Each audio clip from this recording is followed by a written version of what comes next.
अस्सलाम वालेकुम। मेरा नाम है नुसरतू और आप देख रहे हैं मेरा यूट्यूब चैनल। आज का जो हमारा लेक्चर है, जो हमारा टॉपिक है, वो है प्रोनाउन के बारे में, जो पार्ट्स ऑफ स्पीच के अंदर हमारा तीसरा लेक्चर है। अगर आपने पहले 2 लेक्चर नहीं देखे तो आप हमारे चैनल के अंदर प्लेलिस्ट के अंदर जाकर पार्ट्स ऑफ स्पीच की प्लेलिस्ट के अंदर पहला और दूसरा लेक्चर देख सकते हैं, जो PS1 और PS2 के नाम से है। और आज का लेक्चर जो हमारा है वो है PS3 के नाम से हम प्लेलिस्ट के अंदर रखेंगे। तो आज का लेक्चर हमारा प्रोनाउन के बारे में। तो प्रोनाउन बेसिकली क्या होता है? प्रोनाउन का जो मीनिंग होता है वो होता है इन प्लेस ऑफ, या फिर इंस्टेड ऑफ। अब इंस्टेड ऑफ या इन प्लेस ऑफ, किसके in place of? In place of या instead of noun. Pronoun basically ये सारे का सारा जो हमारे पास प्रोनाउन है वो क्या है? वो है इन प्लेस ऑफ नाउन या फिर इंस्टेड ऑफ नाउन। तो अगर हम इसकी डेफिनेशन देखें तो वो डेफिनेशन कुछ इस तरह होती है। A pronoun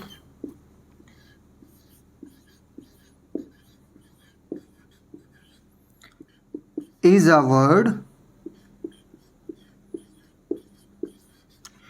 used in place of a noun, यहाँ पर हम इसको लिख सकते हैं इंस्टेड ऑफ। तो बेसिकली हमारे पास जो प्रोनाउन है वो क्या है? वो है एक ऐसा वर्ड जो हम नाउन की जगह पर इस्तेमाल करते हैं, वो कहलाता है प्रोनाउन। तो हमारे पास वर्ड है प्रोनाउन, इसका मीनिंग क्या है? तो जो हमारे पास बेसिकली प्रोनाउन है, अगर हम इसको 2 हिस्सों में डिवाइड करें तो हमारे पास बनता है एक प्रो और दूसरा बनता है नाउन। तो प्रो का मीनिंग क्या है? प्रो का बेसिकली मीनिंग है फॉर, और जो नाउन है उसका मीनिंग है नाम या नेम, क्योंकि उर्दू में हम नाम बोलते हैं और इंग्लिश में हम बोलते हैं नेम, नाउन या फिर नेम, और अरबी में हम उसे इसम बोलते हैं। तो प्रोनाउन बेसिकली क्या है? फॉर नेम, नेम के लिए या नेम की जगह पर। अब इसके लिए फॉर के मीनिंग क्या है या फॉर हम यहाँ पर यूज़ क्यों कर रहे हैं, उसकी रीज़न ये मैं आपको बताता चलूँ कि फॉर के 3 मीनिंग होते हैं। फॉर का जस्ट एक मीनिंग नहीं होता, फॉर के 3 मीनिंग होते हैं। और वो कौन कौन से मीनिंग होते हैं? तो फॉर हम यूज़ करते होते हैं 3 चीज़ों के लिए, 3 मीनिंग्स के लिए। फर्स्ट ऑफ ऑल जो फॉर है उसको हम यूज़ करते होते हैं किसी भी मकसद के लिए, किसी भी पर्पज़ के लिए। फॉर एग्ज़ाम्पल मैं यहाँ पर लिख देता हूँ पर्पज़। इसकी एग्ज़ाम्पल कुछ इस तरह से है, जब हम कोई शॉपिंग करने जाएं या हम कोई चीज़ लेने जाएं तो हम कहते होते हैं वी आर गोइंग बाज़ार फॉर शॉपिंग। तो हमारे पास क्या है? पर्पज़। तो हमारे पास हम शॉपिंग करने के लिए जा रहे हैं, वी आर गोइंग बाज़ार फॉर शॉपिंग। तो बाज़ार जाने का बेसिकली हमारा पर्पज़ क्या है? वो शॉपिंग करनी है, तो इसलिए हमने फॉर लेकर फॉर शॉपिंग। और सेकंड वन जो हमारा इसका फॉर के जो मीनिंग में आता है वो होता है इन favour of. In favour of का मीनिंग, फॉर एग्जांपल हम अपनी किसी भी कोई भी क्राउड या कोई भी लोग एक किसी टीम को या किसी ख़ास पार्टी को सपोर्ट कर रहे होते हैं तो वहाँ पर हम यूज़ कर रहे होते हैं इन फेवर ऑफ। फॉर एग्जांपल कोई तमाशाई या कोई शायकीन क्रिकेट के मैच देखने के लिए जाते हैं, पाकिस्तानी है तो वो पाकिस्तान को सपोर्ट करने के लिए जाएंगे, इंडियन है तो वो इंडिया की टीम को सपोर्ट करने जाएंगे, या किसी भी टीम के शायकीन है तो वो उनके लिए क्या वर्ड यूज़ करेंगे? हम in favour of. For example हम लिखते हैं we are here in ground for the support of Pakistan cricket team, for the favour of Pakistan cricket team. तो हम फॉर का यूज़ करते हैं किसी को सपोर्ट करने के लिए, किसी की फेवर करने के लिए। और जो थर्ड वन है जो हमने यहाँ पर अभी यूज़ किया फॉर नेम या प्रो नेम है, प्रो नाउन है, तो वो क्या है? वो है इंस्टेड ऑफ या फिर इन प्लेस ऑफ। बेसिकली वो क्या है? इन स्टेड ऑफ या फिर इन प्लेस ऑफ। इसका मीनिंग क्या है कि जब हम किसी भी चीज़ की जगह पर किसी वर्ड को इस्तेमाल करें तो वो हमारे पास क्या कहलाएगा? फॉर। तो इसीलिए हम यहाँ पर क्या? फॉर नेम, प्रोनाउन मीन के जो हमने नाम की जगह पर इस्तेमाल किया, जो हमने नाम की जगह पर इंस्टेड ऑफ या फिर इन प्लेस ऑफ किया, वो हमारे पास कहलाता है प्रोनाउन। और इसके लिए मैं आपको एक और एग्जांपल देता चलूँ। फॉर एग्जांपल कोई एक कॉलेज है, उसके अंदर एक प्रिंसिपल होते हैं और उसके नीचे एक वाइस प्रिंसिपल होता है। अगर प्रिंसिपल ने फॉर एग्जांपल उसने किसी दिन छुट्टी कर ली, अब उस दिन के जो डॉक्यूमेंट्स हैं या उस दिन किसी बच्चे ने सर्टिफिकेट लेने आना है या कोई भी काम करना है, तो क्या फिर वो अगले दिन का इंतज़ार करेंगे जब प्रिंसिपल साहब कॉलेज वापस आएंगे तो वो साइन करेंगे? नहीं, जब प्रिंसिपल जब जाते हैं तो वो उनके नीचे जो ऑफिसर होता है या जो सबॉर्डिनेट बंदा होता है उसको भी अपने इख्तियारात दे के जाते हैं। फॉर एग्जाम्पल प्रिंसिपल की जगह पे उस दिन जो साइन करेगा वो वाइस प्रिंसिपल करेगा। तो कोई भी डॉक्यूमेंट होता है, फॉर एग्जाम्पल ये हमारे पास डॉक्यूमेंट है, उस दिन जो भी डॉक्यूमेंट के ऊपर वाइस प्रिंसिपल साइन करेगा तो वो कुछ इस तरह करेगा। वो फॉर एग्जांपल वो अपने साइन करता है और साइन के साथ क्या लिख देगा, यहाँ पर छोटा सा फॉर। वो साथ में यहाँ पर छोटा सा क्या लिख देगा, यहाँ पर छोटा सा लिख देगा फॉर। इस फॉर का मीनिंग क्या है, इंस्टेड ऑफ या फिर इन प्लेस ऑफ। मेन के जो प्रिंसिपल साहब हैं वो छुट्टी पर है, उसकी जगह पर आज मैंने साइन किए हैं तो इसलिए उन्होंने लिखा है फॉर। जो वाइस प्रिंसिपल लिखेगा वो फॉर साथ में लिखेगा, या जो सबॉर्डिनेट बंदा है, जो मतहत बंदा है, वो साथ फॉर लिखेगा। इससे ये पता चल जाएगा कि उस दिन जो प्रिंसिपल साहब थे या जो जिस बंदे की जो ऑफिशियल जिसने साइन करने थे वो छुट्टी पर थे, और उनके जो मतहत बंदा जिसको इख्तियारात दिए गए थे उन्होंने साइन किए हैं। तो इसलिए हम इसे इंस्टेड ऑफ या फिर इन प्लेस ऑफ के मीनिंग के लिए इस्तेमाल करते हैं, और इसीलिए इसे हम बोलते हैं प्रोनाउन। फॉर नाउन जो नाउन की जगह पर हो या नाउन के लिए इस्तेमाल हो वो हमारे पास प्रोनाउन कहलाता है। और प्रोनाउन इंतहाई अहम टॉपिक इसलिए भी है क्योंकि आगे हमने डायरेक्ट इंडायरेक्ट भी करने हैं और एक्टिव एंड पैसिव वॉइस भी करने हैं। तो एक्टिव एंड पैसिव वॉइस के लिए हमारे पास हमें नाउन का या प्रोनाउन का आना इंतहाई अहम ज़रूरी है जी। तो सबसे जो अहम क्वेश्चन है वो हमारे पास है कि हम प्रोनाउन यूज़ क्यों करते हैं। जब हमारे पास नाउन है तो हम प्रोनाउन का इस्तेमाल क्यों कर रहे होते हैं। तो इसके लिए सबसे जो मेन 3 चीज़ें हैं कि हम प्रोनाउन क्यों यूज़ कर रहे होते हैं। First of all, to avoid repetition. कोई भी हमारे पास रेपिटिशन है उससे बचने के लिए हम यूज़ कर रहे होते हैं प्रोनाउन। सेकंड वन हमारे पास क्या है, कोई भी अगर हमारे पास सब्जेक्ट है, अगर हमारे पास सब्जेक्ट अननोन है, उसका मतलब हमें उसका नाम नहीं आता, कोई भी इंसान उसका हमें नाम नहीं आता, तो उसको हम कैसे बुलाएंगे, प्रोनाउन के ज़रिए से। इसे हम आगे करते हैं कि फॉर एग्जांपल हमारे पास सब्जेक्ट अगर अननोन है तो उसके लिए हम यूज़ करेंगे प्रोनाउन। एंड थर्ड वन, जब एक से ज़्यादा इंसान होंगे तो उनको मुखातब करने के लिए भी हम क्या करेंगे, प्रोनाउन यूज़ करेंगे। जैसा कि सेवरल नेम होते हैं, एक से ज़्यादा नेम है तो हमारे पास उनके लिए भी हम क्या यूज़ करेंगे, प्रोनाउन। वो कैसे, first of all to avoid repetition के लिए। फॉर एग्जांपल हमारे पास एक स्टूडेंट अली, हम कहते हैं Ali is studying in 9th class, Ali is very obedient student, Ali is going to exercise daily. तो ये जब बार बार हम अली कर रहे हैं, अली एक दफ़ा लिया फिर दूसरी दफ़ा तीसरी दफ़ा, अगर फॉर एग्जांपल हमने उसके लिए 10 सेंटेंस लिखने हैं तो हम कैसे लिखें, उसको बार बार उसका नाम लिखेंगे नहीं। तो उसके लिए हम क्या यूज़ करते हैं, उसके लिए हम यूज़ करते हैं प्रोनाउन। हम अब क्या करेंगे, हम लिखेंगे Ali is a 9th class student, he is very obedient, he is going to exercise daily. तो इसलिए अब हम क्या करेंगे, अब जो हमने ये ही यूज़ किया है अली की नेम की जगह पर, वो हमारे पास क्या है, प्रोनाउन। जो कि हमने पहले देखा है कि प्रोनाउन क्या होता है, जब हम नाम की जगह पर इस्तेमाल करते होते हैं। तो ये हमारे पास फर्स्ट ऑफ ऑल हमने टू अवॉइड रेपिटेशन करने के लिए, कि रेपिटेशन ना हो, बार बार नाम ना आए, उससे बचने के लिए हम क्या करेंगे, प्रोनाउन का इस्तेमाल करेंगे।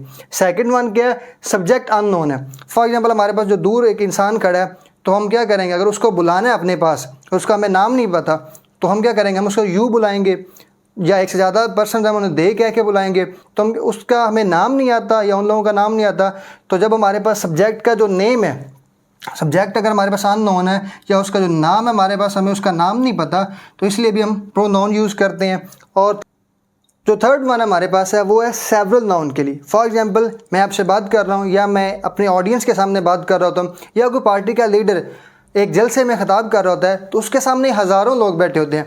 तो अब अगर वो सबको मुखातिब करना चाह रहा है तो क्या वो एक एक का नाम लेगा, नहीं, वो उनको क्या कहेगा, सबको यू के कह के, सबको, अगर वो इंग्लिश में स्पीच कर रहा है तो वो यू कह के सबको मुखातिब करेगा, बजाय इसके कि वो एक एक का नाम ले।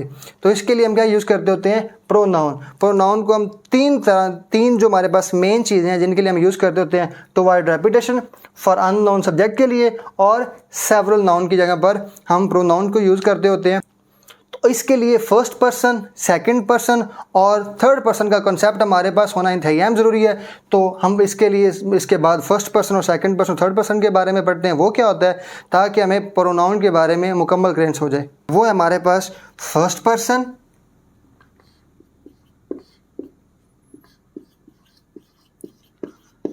सेकंड पर्सन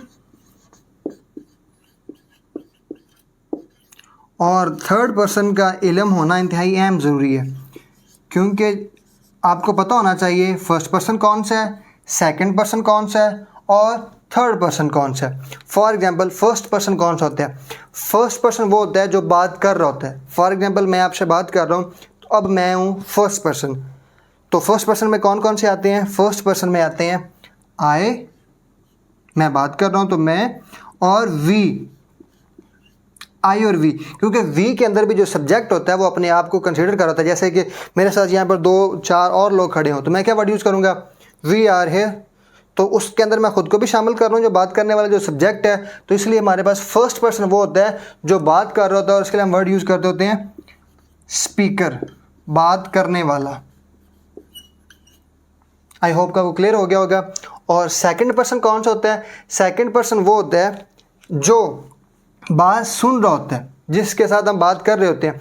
मैं बात कर रहा हूँ, मैं स्पीकर हूँ, आप मेरी बात सुन रहे हैं, तो इस वक्त आप क्या हैं? आप ऑडियंस हैं या फिर स्पोकन टू हैं। मैं अब आपसे बात कर रहा हूँ तो आप क्या हैं इस वक्त? स्पोकन टू हैं, जिससे मैं बात कर रहा हूँ।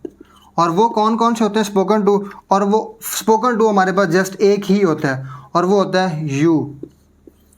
जो बात सुन रहा होता है हमारे पास वो एक होता है, या एक से ज़्यादा भी हो सकते हैं। फॉर एग्जांपल मेरे सामने 10 लोग खड़े होकर बात कर रहे हैं, मैं एक बंदा बात कर रहा हूँ, तो अब जो 10 हैं वो सारे के सारे मेरे लिए क्या होंगे? यू होंगे। तो वो मेरे पास जो मेरे सामने खड़े होंगे वो एक पर्सन होगा या एक से ज़्यादा होंगे, तो उनको हम यू कंसिडर करेंगे, क्योंकि वो मेरी बात सुन रहे हैं। तो मैं जिनसे मुखातिब हूँ वो क्या है? स्पोकन टू है, और उनको हम कहते हैं यू। और सेकंड पर्सन हमारे पास जो होता है वो सिर्फ और सिर्फ यू अकेला ही होता है। तो जो हमारे पास थर्ड पर्सन है वो बेसिकली क्या है? थर्ड पर्सन हमारे पास है फर्स्ट पर्सन बात करने वाला, मैं आपसे बात कर रहा हूँ, सेकंड पर्सन आप बात सुनने वाले हैं, और हम जिसके बारे में बात कर रहे हैं वो हमारे पास कहलाता है स्पोकन ऑफ, जिसके बारे में बात कर रहे होते हैं।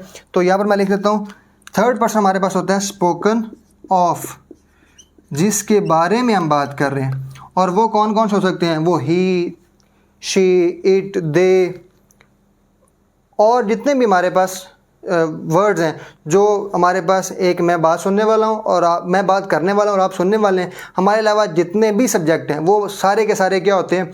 वो सारे के सारे थर्ड पर्सन होते हैं, और वो कहलाते हैं स्पोकन ऑफ। जैसे फॉर एग्जांपल हमारे पास है जितने भी वर्ड्स हैं, ही, शी, इट, दे, ये सारे के सारे हमारे पास कहलाते हैं third person. First of all ये वाले आई और we first person, second person you होता है, और third person he, she, it, they, जितने के जितने ये हमारे पास सारे के सारे थर्ड पर्सन होते हैं।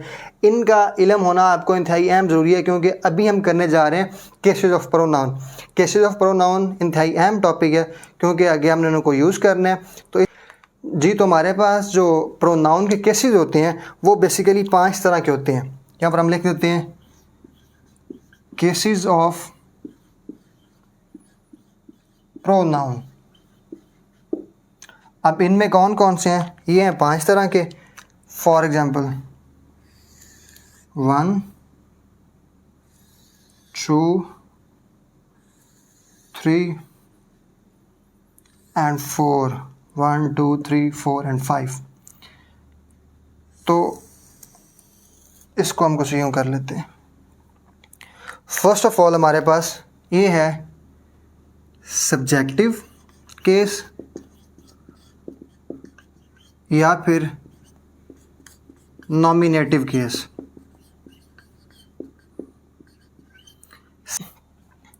और दूसरे वाला हमारे पास है ऑब्जेक्टिव केस या फिर एक्यूजेटिव केस, जिसे हम मफूली हालत भी कहते हैं। ये फ़ाइली हालत हमारे पास होती है, ये मफूली है, जिसे हम ऑब्जेक्टिव या फिर एक्यूजेटिव भी कहते हैं। और थर्ड वन जो हमारे पास होता है वो होता है पोजेसिव एडजेक्टिव, ये भी प्रोनाउन का ही केस है। और चौथा हमारे पास होता है पोजेसिव प्रोनाउन, और लास्ट पे हमारे पास है रिफ्लेक्सिव प्रोनाउन।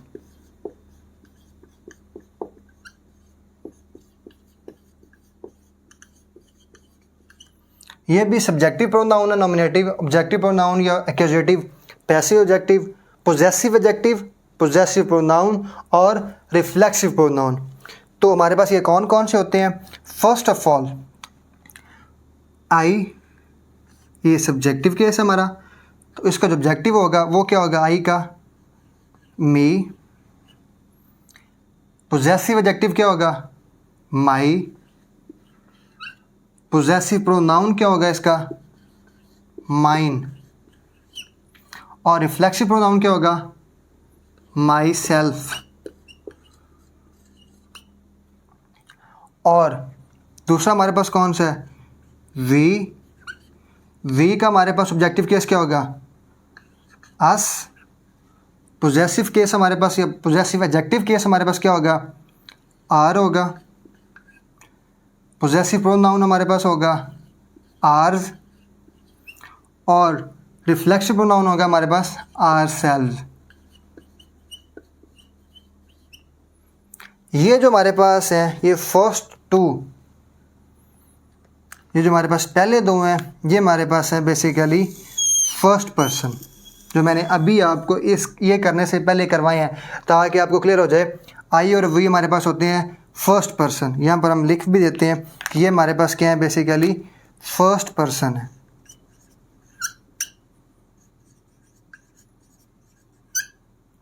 और सेकंड पर्सन मैंने आपको अभी बताया है, सेकंड पर्सन हमारे पास सिर्फ और सिर्फ होता है यू। उसका ऑब्जेक्टिव केस भी यू होता है, और पोजेसिव एडजेक्टिव क्या होता है हमारे पास? योर होता है। और पोजेसिव प्रोनाउन हमारे पास क्या होता है? योर्स। और तो इसका रिफ्लेक्सिव प्रोनाउन हमारे पास होता है योर सेल्फ या फिर योर सेल्व्स। और ये हमारे पास क्या हो गया? ये हमारे पास सेकंड पर्सन। सेकंड पर्सन हमारे पास सिर्फ एक ही होता है। और एक चीज़ बड़ी इंपॉर्टेंट मैं बताता चलूँ आपको, यहाँ पर ये जो आर्स है या योर्स है, इसके ऊपर अपोस्ट्रोफी नहीं है। इसके ऊपर अपोस्ट्रोफी आपने यूज़ नहीं करनी। अपोस्ट्रोफी, देखिए एक बात अपने जहन में बिठा लें कि जब भी हम प्रोनाउन, जहाँ भी प्रोनाउन यूज़ करेंगे उसके ऊपर अपोस्ट्रोफी यूज़ नहीं करेंगे। जो लोग, जो मतलब बिगनर्स हैं, अपोस्ट्रोफी का मीन होता है, आपने यहाँ पर आगे यूज़ करेंगे, हम देखेंगे ऐसे, इस साइन को अपोस्ट्रोफी कहते हैं, योर्स। तो ये हम अपोस्ट्रोफी यहाँ पर यूज़, किसी भी प्रोनाउन के साथ अपोस्ट्रोफी यूज़ नहीं होती। जैसे हम कहते हैं ना योर सिंसियरली, तो वहाँ पर अपोस्ट्रोफी नहीं होती, क्योंकि वो ये एस इसके साथ है, कोई अपोस्ट्रोफी लगाकर हमने यूज़ नहीं किया। तो काइंडली आज के बाद जब भी यूज़ करें तो अपोस्ट्रोफी के बगैर प्रोनाउन, ये बात ज़हन में बिठा लें कि जब भी प्रोनाउन यूज़ करना है तो उसके साथ अपोस्ट्रोफी यूज़ नहीं करेंगे। और ये हमारे पास क्या है? ये हमारे पास है बेसिकली सेकंड पर्सन। और लास्ट में हमारे पास क्या है? Third person. थर्ड पर्सन हमारे पास कौन कौन से आते हैं? थर्ड पर्सन में हमारे पास आता है ही। ही का दूसरा केस कौन सा होता है? ऑब्जेक्टिव केस है हिम, हिज। और इसका ये वाला पोजेसिव प्रोनाउन केस भी हिज ही होता है। यहाँ पर डबल एस लगा के हिज ना कर दिया, बिन बनाने वाला ना कर दीजिएगा, यहाँ पर हिज ही होता है। और इसका रिफ्लेक्सिव प्रोनाउन हिमसेल्फ। और ही का बाद शी का जो ऑब्जेक्टिव केस है वो हर होता है। पोजेसिव ऑब्जेक्टिव केस भी हमारे पास क्या होता है? हर ही होता है। और इसका पोजेसिव प्रोनाउन जो होता है हमारे पास वो होता है हर्ज। और इसका जो हमारे पास रिफ्लेक्सिव प्रोनाउन वो हमारे पास होता है हर सेल्फ या फिर हर सेल्स। और इसके बाद हमारे पास नेक्स्ट वन है इट, और इट का जो हमारे पास ऑब्जेक्टिव केस है वो भी इट है। पॉजेसिव एडजेक्टिव जो हमारे पास है वो इट्स है, और इसका ये वाला केस भी इट्स है हमारे पास, और ये हमारे पास है इट्स सेल्फ। और एक बात यहाँ पर बड़ी इंपॉर्टेंट, यहाँ पर ये इट्स बगैर अपोस्ट्रोफी के मैं फिर बता रहा हूँ, क्योंकि अगर आप यहाँ पर अपोस्ट्रोफी लगाएंगे तो इट्स के ऊपर अगर अपोस्ट्रोफी लगाएंगे तो उसका मतलब होता है इट इज़। तो यहाँ पर ये इट इज़ नहीं है, यहाँ पर ये सिर्फ इट्स है और ये इसका केस है, तो आपने यहाँ पर अपोस्ट्रोफी यूज़ नहीं करनी। फिर वही बात कि आपने प्रोनाउन के साथ कभी भी अपोस्ट्रोफी यूज़ नहीं करनी होती। और लास्ट में हमारे पास हम एक और करते हैं जो हमारे पास दे है। दे का ऑब्जेक्टिव केस हमारे पास क्या होता है? दे का जो हमारे पास ऑब्जेक्टिव केस होता है वो होता है देम, और उसके बाद जो हमारे पास पॉजेसिव एडजेक्टिव होता है वो होता है देयर,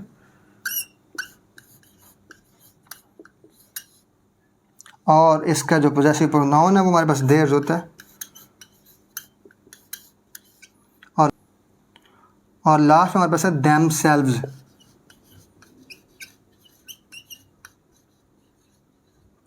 और यहाँ पर ये जो देयर हमने यूज़ किया या देयर यूज़ किया तो इसके लिए बच्चे बड़े कंफ्यूज होते हैं। तो ये देयर कैसे लिखते हैं, ये इसके बच्चे जब स्पेलिंग लिखते हैं तो वो कंफ्यूज हो जाते हैं, बाद में गलती कर जाते हैं।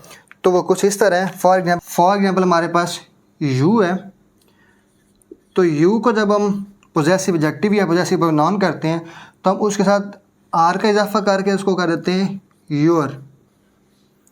तो इसी तरह जो हमारे पास दे है,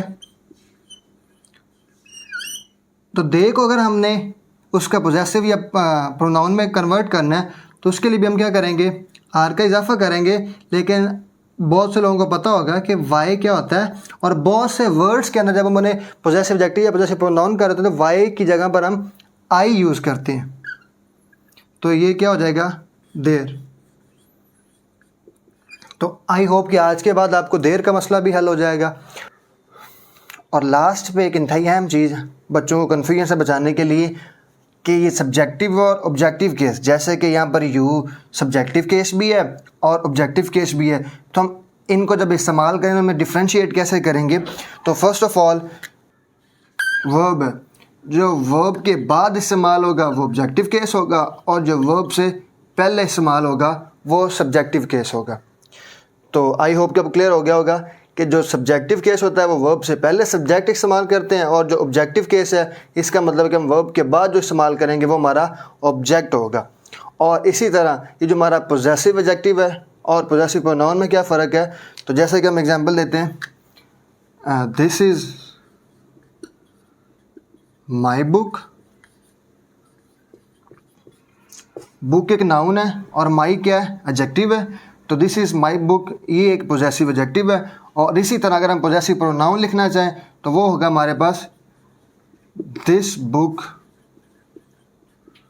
इज़ माइन। तो ये था हमारा आज का कंप्लीट प्रोनाउन लेक्चर।